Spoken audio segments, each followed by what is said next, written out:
Bonjour à tous.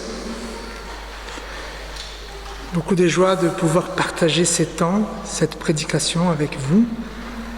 Pour ceux qui veulent suivre, nous avons projeté le texte de ce matin qui se trouve en Actes des Apôtres, chapitre 2, du verset 41 au verset 47.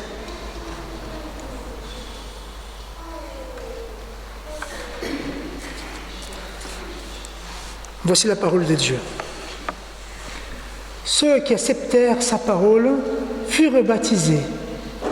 Et en ce jour-là furent ajoutés environ 3000 âmes. Ils persévéraient dans l'enseignement des apôtres, dans la communion fraternelle, dans la fraction du pain et dans les prières. La crainte s'emparait de chacun. Il se faisait beaucoup de prodiges et des signes par les apôtres. Tous ceux qui avaient cru étaient ensemble et avaient tout en commun. Ils vendaient leurs biens et leurs possessions et ils en partageaient les produits entre tous, selon les besoins de chacun. Chaque jour, avec persévérance, ils étaient au temple d'un commun accord. Ils rompaient le pain dans les maisons et prenaient leur nourriture avec allégresse et simplicité de cœur. Ils louaient Dieu et obtenaient la faveur de tout le peuple. Et le Seigneur ajoutait chaque jour à l'Église ceux qui étaient sauvés. Jusqu'ici la parole de Dieu. Je vous invite à la prière. Père éternel, en ces moments où nous avons l'occasion d'apprendre ta parole, je te prie afin que tu aies miséricorde de tout le monde, de tous ceux qui sont ici. Miséricorde de moi en tant que prédicateur pour bien transmettre ta volonté. Miséricorde de ceux qui écoutent, parce que nous avons besoin d'une parole qui nous réconforte, qui nous exhorte. Père, ouvre nos cœurs et que ton Saint-Esprit travaille pour que nous soyons plus semblables à ton Fils Jésus-Christ. Amen.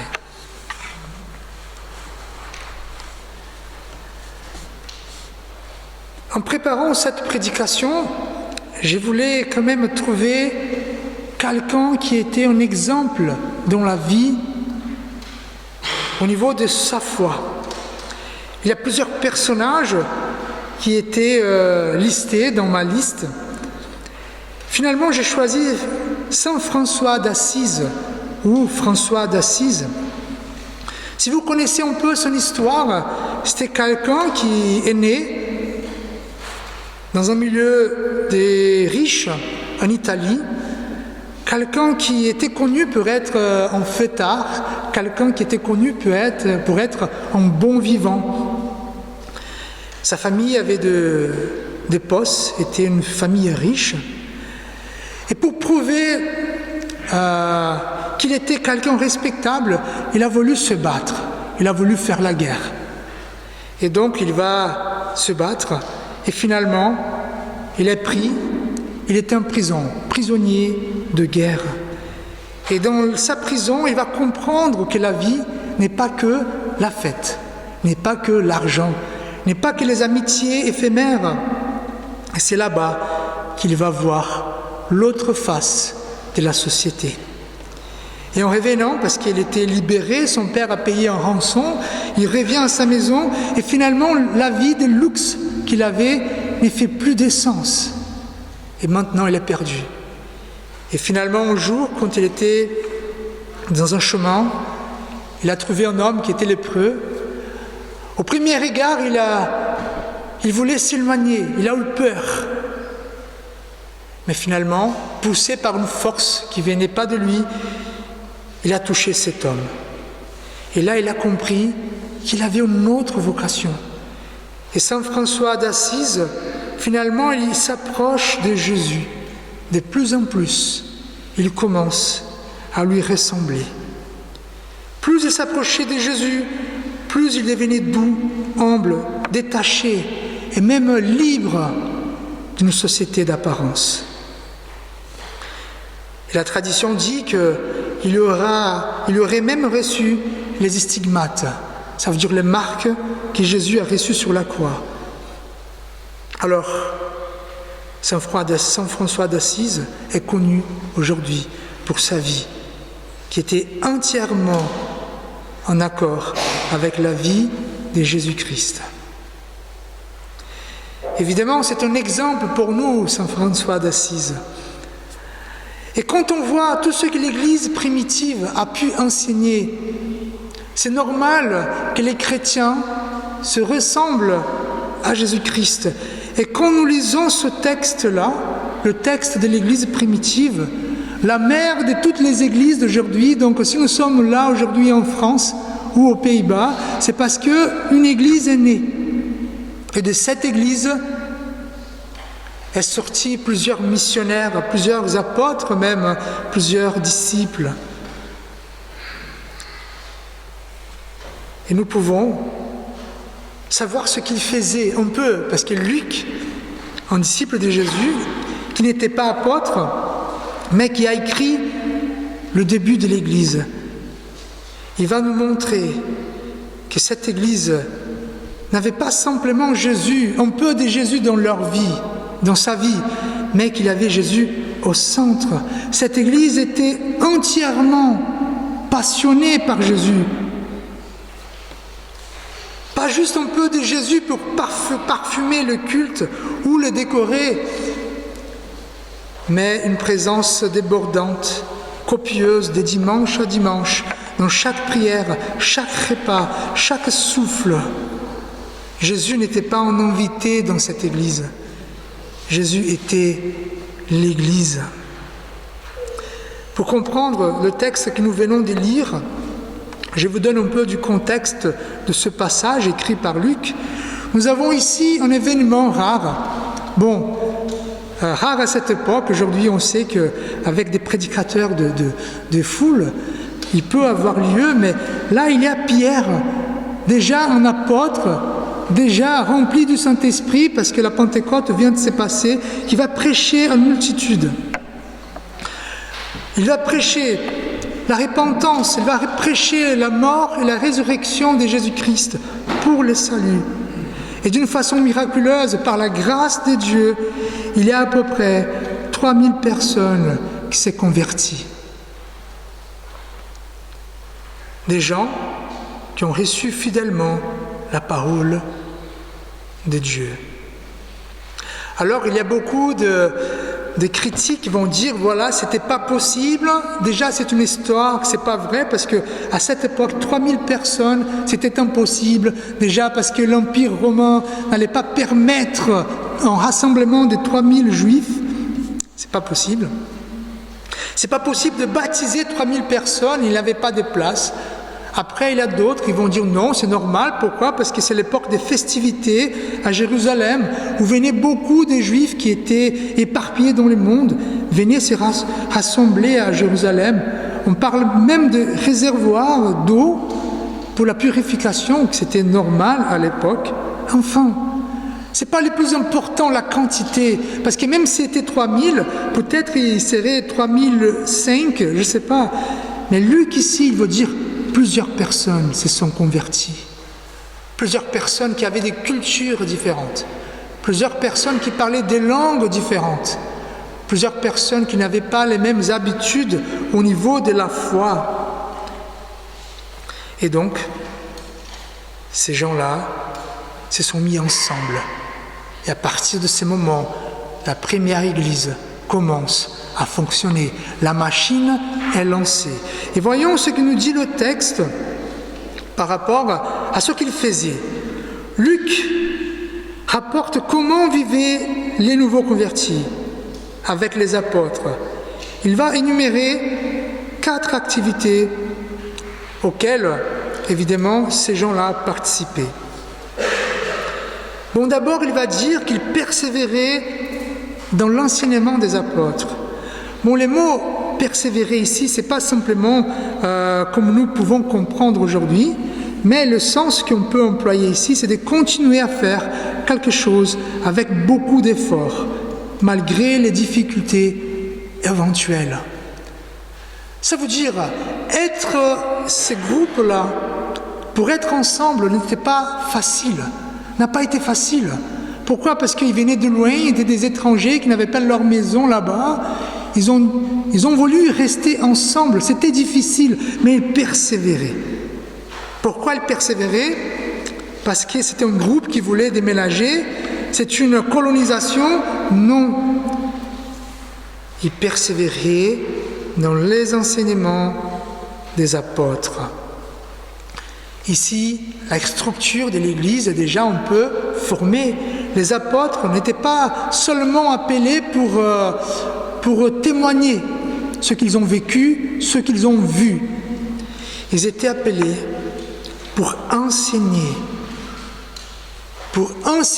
les vérités sur le ministère, la vie de Jésus, sur sa mort et sa résurrection.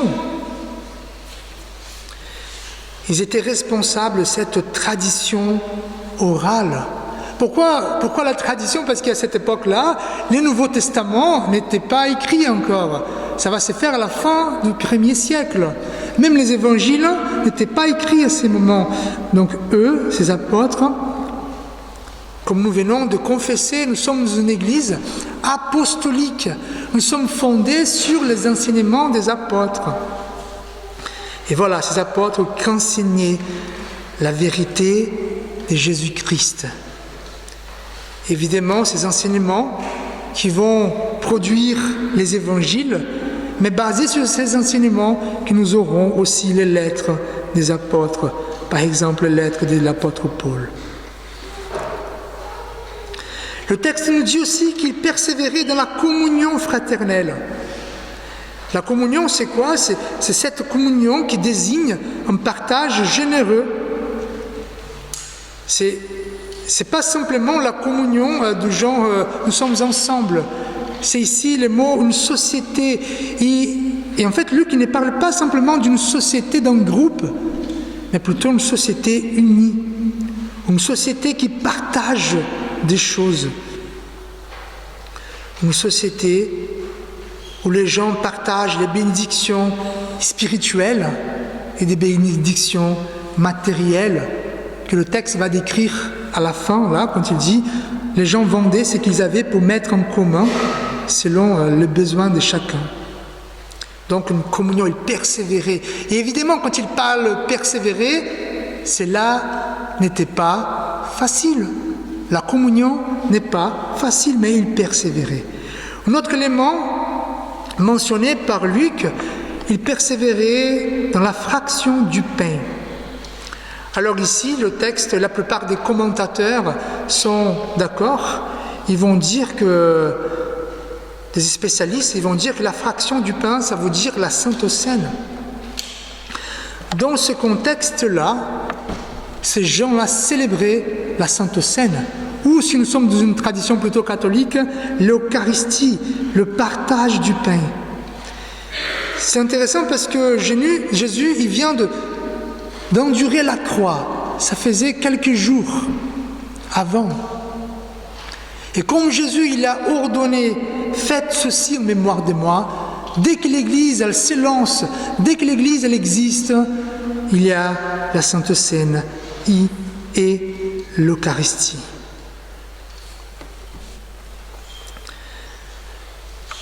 Le texte dit aussi qu'il persévérait dans la prière. Ici, on voit l'accent que Luc a mis pour la prière collective, la prière entre frères. Il ne parle pas de la prière tout seul, mais la prière entre frères et sœurs. Nous pouvons constater ici que Luc ne parle pas d'une vie personnelle avec Jésus, d'une méditation qu'on peut faire chez nous. Ici, il ne parle pas de rentre dans ta chambre et prie. Ici, il parle d'une prière collective, communautaire. Et là, on peut se poser la question, c'est beau cela, n'est-ce pas, l'enseignement, la Sainte Seine, la communion, la prière, mais comment ces gens-là qui ne connaissaient pas le christianisme, il faut comprendre qu'à cette époque-là, le christianisme, c'était tout nouveau, une nouvelle religion qui est apparue au milieu de l'Empire romain qui connaissait plusieurs religions, plusieurs dieux.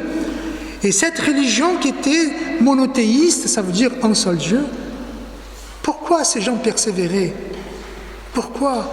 Et là, le texte nous dit qu'il y avait quand même des choses impressionnantes qui s'est passées. Il y avait le garant. Qui étaient les garants? Était évidemment Jésus-Christ, mais on voit ici le pouvoir des prodiges et des signes. Les mots prodiges et signes décrits par Luc, c'est les mêmes mots employés par les faits, par les œuvres de Jésus-Christ. Ça veut dire qu'il y avait des choses qui s'est passées à ces moments-là. Il avait de la puissance, il avait de la guérison, il avait des choses qui pour nous aujourd'hui, ça serait très très étrange. On voyait un pouvoir. Évidemment, les gens étaient émerveillés et tout cela faisait du sens. Être ensemble, la Sainte Seine, les enseignements des apôtres, la prière, tout cela faisait du sens. En racontant les pratiques de la première Église, Luc met en évidence un point central. Toutes les pratiques chrétiennes visent à faire connaître Jésus-Christ dans tous les aspects de la vie. Quand on regarde, évidemment, on pouvait traiter chaque élément mentionné par Luc comme une prédication, une étude biblique, mais qu'est-ce que Luc veut dire dans l'ensemble? Il parle que ce que cette Église faisait du début à la fin, c'est de connaître Jésus-Christ dans tous les aspects de la vie. Sur les plans intellectuels, il connaissait Jésus par l'enseignement. Sur les plans sociaux, il connaissait Jésus par cette communion fraternelle. Sur les plans mystiques, il connaissait Jésus par la Sainte Seine, par cette union corporelle avec Jésus. Et sur les plans spirituels, il connaissait Jésus par la prière. Et comme disait un théologien, la prière, c'est l'huile du moteur. Ça veut dire un moteur qui fonctionne. Il faut de l'huile afin que cela ne casse pas. Les disciples ont bien compris ce qu'a dit Jésus. C'est lui qui demeure en moi et en qui je demeure porte beaucoup de fruits, car sans moi, vous ne pouvez rien faire. C'était clair, l'Église fonctionnait, cette Église a pu avancer, cette Église a pu être missionnaire, parce que tout ce qu'elle faisait était en Jésus-Christ. Oui, c'est bien, c'est un bon enseignement, peut-être qu'on pourrait partir là tout de suite, mais frères et sœurs, nous vivons dans un monde, et tout le monde sait que la vie religieuse a évolué depuis cette époque. Évidemment, cette Église n'a pas duré jusqu'à aujourd'hui. Il n'y a pas une Église à Jérusalem qui vit dans une communauté où ils mettent tout en commun. Nous avons connu des progrès, des transformations et de nouvelles compréhensions de la foi. Cependant, nous sommes sûrs que certains changements n'ont pas toujours été bénéfiques. On est d'accord? La théologie réformée a raison d'affirmer que la relation avec Dieu dépend uniquement de la grâce de Dieu. Sola gratia, sola grâce. L'Église réformée a raison de dire que Dieu se révèle par sa parole seule, sur l'Écriptura, que Dieu se révèle par sa parole à travers le témoignage intérieur du Saint-Esprit. C'est vrai cela, merci. Cette position visait à critiquer certaines formes institutionnelles de la vie ecclésiale catholique, on est d'accord. Cependant, une telle affirmation, aussi libératrice qu'elle ait pu être pour certains chrétiens, a également ouvert la voie à des dérives.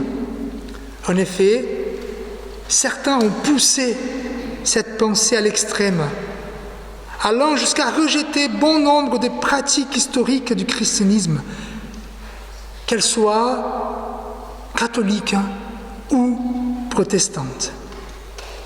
Parmi ces pratiques délaissées, on peut citer les cultes hebdomadaires. Si Dieu il est présent chez moi, si je peux comprendre la Bible, parce que le Saint-Esprit me la révèle, pourquoi venir dimanche matin au culte? Quel est l'intérêt? Les études bibliques si je peux comprendre la Bible sans avoir besoin de quelques personnes, de quoi bon aller aux études bibliques, les rencontres communautaires? Alors si Dieu il est ici à l'église, et si Dieu est aussi au stade de foot, quelle est la différence d'être entre des frères et sœurs et être dans les supporters d'une équipe de foot?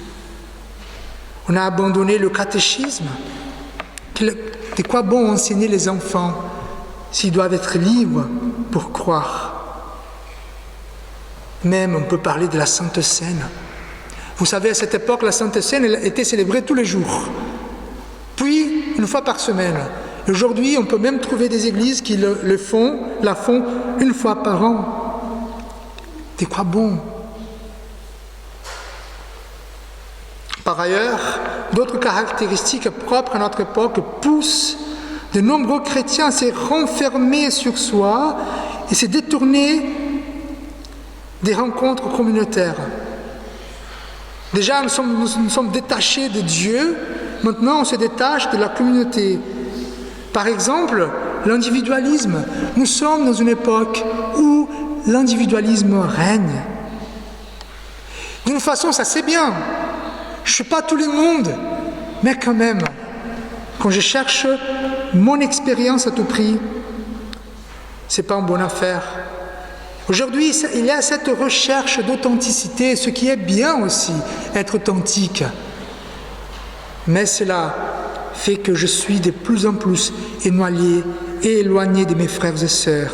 Même aujourd'hui, ce qui compte, c'est l'expérience personnelle. Ce que je montre sur mes réseaux sociaux. Voilà. Donc, loin des enseignements de Jésus, loin de mes frères et sœurs, alors je m'isole. Et j'ai une croyance qui peut être dans tous les sens, comme j'ai eu le cas un jour, j'ai discuté avec une femme qui me disait « Moi je suis chrétienne, mais je crois aussi à la réincarnation. » Vous voyez, aujourd'hui, tout est possible. J'ai croisé des jeunes qui disaient « Je crois en Jésus-Christ, mais je crois aussi que je peux utiliser de la drogue pour m'approcher de Dieu. » En fait, tout est possible. Et dans ce contexte, l'Église traverse aujourd'hui une véritable crise d'apprentissage. On ne recherche plus à s'instruire dans l'enseignement des apôtres. On ne désire plus réellement communier avec les autres. L'envie de partager du temps avec des frères et sœurs en dehors de mes affinités semble avoir disparu.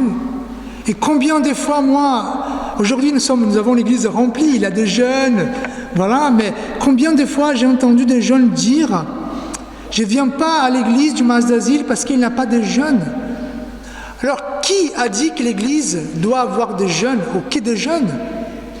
Une église est faite de toutes les tranches d'âge, mais aujourd'hui on est tellement ciblé sur nous-mêmes. Alors, comment Jésus peut-il réellement être au centre de notre vie si chacun a sa propre compréhension? Comment vivre une véritable union avec lui, se sentir unis si l'on ne participe plus à la Sainte Seine? Et comment reconnaître ce que Dieu a fait pour nous si nous nous éloignons de la vie fraternelle et communautaire? Et là, frères et sœurs, je vous avoue des choses. Ça me manque beaucoup. En tant que chrétien, ça me manque beaucoup. Vous savez, moi, je suis brésilien et au Brésil, il y a des églises avec 200 membres, 300 membres. Nous avons l'occasion de discuter, de partager. Nous avons des groupes qui se rencontrent dans la semaine, on partage. Ça me manque beaucoup. Et même, ça me fait la peine pour mes enfants. Mes enfants sont seuls. Ils viennent ici dimanche après dimanche, et la plupart du temps, ils sont seuls. Ils n'ont aucun enfant pour partager leur foi. C'est pas bien ça. Alors, si l'Église a perdu son élan, si elle semble ne plus résonner comme dans une autre époque, c'est parce que Jésus n'est plus réellement au centre. Pourquoi? Parce que l'histoire a prouvé que l'environnement n'a jamais été un frein pour la foi. En fait, ici, à l'Empire romain, c'était les moments les plus difficiles. Si l'Église aujourd'hui n'avance pas, c'est parce que Jésus n'est plus au centre. Même le sociologue ou même s'accorde à dire que nous sommes loin nous sommes loin de l'athéisme triomphant d'hier, cet athéisme qui est jugé aujourd'hui dépassé. Je vous raconte une chose là. Il y a beaucoup de gens qui se disaient « je suis athée ». Vous savez aujourd'hui, être athée, c'est ringard. Voilà. Si vous n'êtes pas un scientifique, si vous n'êtes pas un philosophe, dire « je suis athée », c'est un peu ringard. Pourquoi? Parce qu'aujourd'hui, tout le monde croit en quelque chose. Tout le monde fait sa propre religion. Donc nous sommes aujourd'hui dans une époque où les gens sont ouverts spirituellement. L'autre temps n'a jamais été aussi ouvert à la quête spirituelle, aussi vide d'essence, aussi prêt à croire en quelque chose. Alors, le chemin, il est libre pour que nous annonçons Jésus. Que ferons-nous? Peut-être la réponse elle est simple, avoir la foi, croire que chacun se sente libre pour croire. Mais croire en tout, c'est parfois oublier en qui croire. Pourtant, ce que nous montre Luc, en décrivant le début de l'histoire de l'Église, c'est que Jésus doit être connu, appris, vécu, aimé. Même si on va plus loin, il doit être mangé par la Sainte Seine, par l'Eucharistie. Que Jésus soit mangé dans les pains, reçu dans la prière, accueilli dans chaque parole, qu'il habite chaque événement, chaque initiative, chaque repas, chaque silence, que tout respire Jésus, qu'il soit vivant et présent au centre de nos vies. Et pour finir, je vous donne quelques conseils pratiques.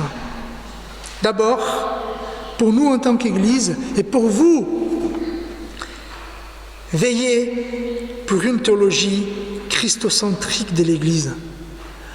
Une théologie qui parle de Jésus. Déjà, nous avons la Bible. Voilà. Soyons des chrétiens attachés à la parole de Dieu. Ouais, mais Fabio, je ne crois pas que la Bible est la parole de Dieu. D'accord, oui, vous pouvez les croire. Vous pouvez croire à cela. Mais sachez que l'Église primitive, à cette époque, cette Église qui a fondé toutes les Églises, croyait à la Bible. Il faut aussi faire confiance à notre union d'Église, qui est aussi un garant pour une théologie christocentrique. Faisons confiance aux pasteurs, je ne parle pas simplement de moi, je parle aux pasteurs de vos paroisses, aux conseillers, aux membres instruits. Et comme dit Jésus, quand il enseignait à son public, qui s'est trompé au niveau de l'interprétation de la Bible, il dit « Vous êtes dans l'erreur parce que vous ne comprenez ni l'Écriture, ni la puissance de Dieu. » Et si nous commettons des erreurs aujourd'hui, c'est parce que nous avons mal compris quelque chose. Le protestantisme s'est longtemps distingué par l'enseignement.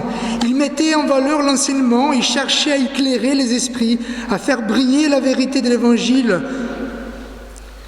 Mais aujourd'hui, les gens ne cherchent plus l'enseignement. Revenons à ce qui est bon.